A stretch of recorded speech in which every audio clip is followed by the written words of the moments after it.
بسم اللہ الرحمن الرحیم۔ معزز ناظرین کرامی، السلام علیکم۔ ناظرین کرامی، آج میں آپ کے سامنے کوئی واقعہ بیان نہیں کروں گی، بلکہ آپ کو آج ایک ایسی نظم سناؤں گی جسے سن کر ہر مسلمان کا دل پھٹ جائے گا اور اس کی آنکھوں سے بے ساختہ آنسو بہنا شروع ہو جائیں گے۔ یہ نظم کس کے متعلق ہے یہ میں آپ کو نہیں بتاؤں گی، آپ سنیں گے تو خود ہی سمجھ جائیں گے۔ یہ میری قوم کے رہنما بھی سنے، میری اجڑی ہوئی داستاں بھی سنے۔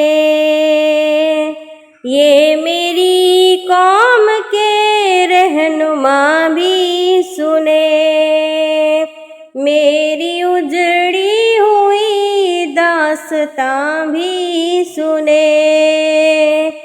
جو مجھے ملک تک مانتے ہی نہیں،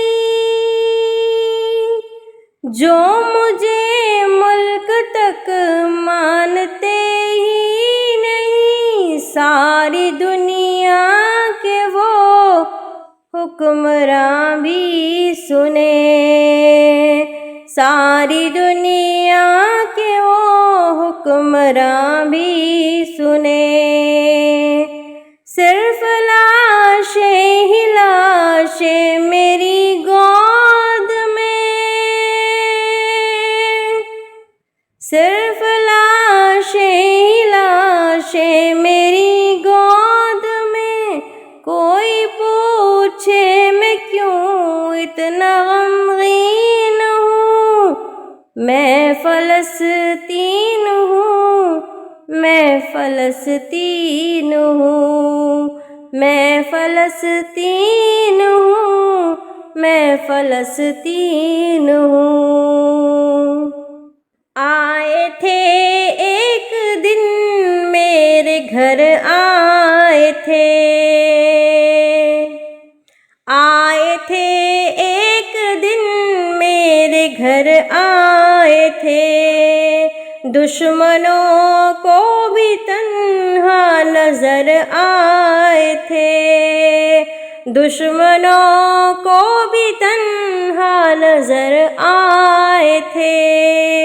اونٹ پر اپنا خادم بٹھائے ہوئے، اونٹ پر اپنا خادم بٹھائے ہوئے، میری اس سرزمین پہ عمر آئے تھے، میری اس سرزمین پہ عمر آئے تھے۔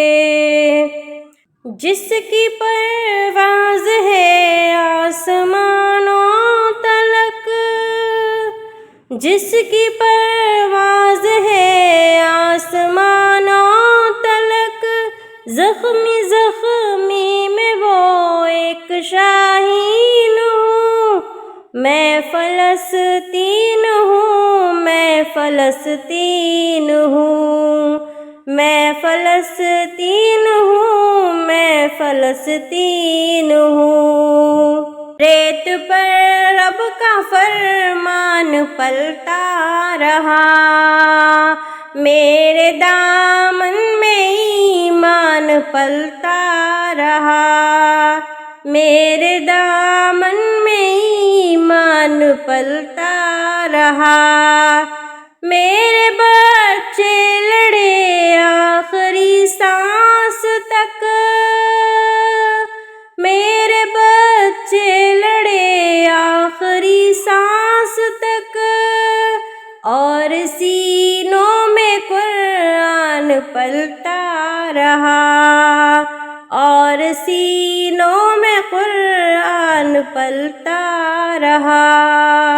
ذرے ذرے میں اللہ اکبر لیے، ذرے ذرے میں اللہ اکبر لیے، خوش نصیبی ہے میں صاحب دین ہوں، میں فلسطین ہوں، میں فلسطین ہوں، میں فلسطین ہوں،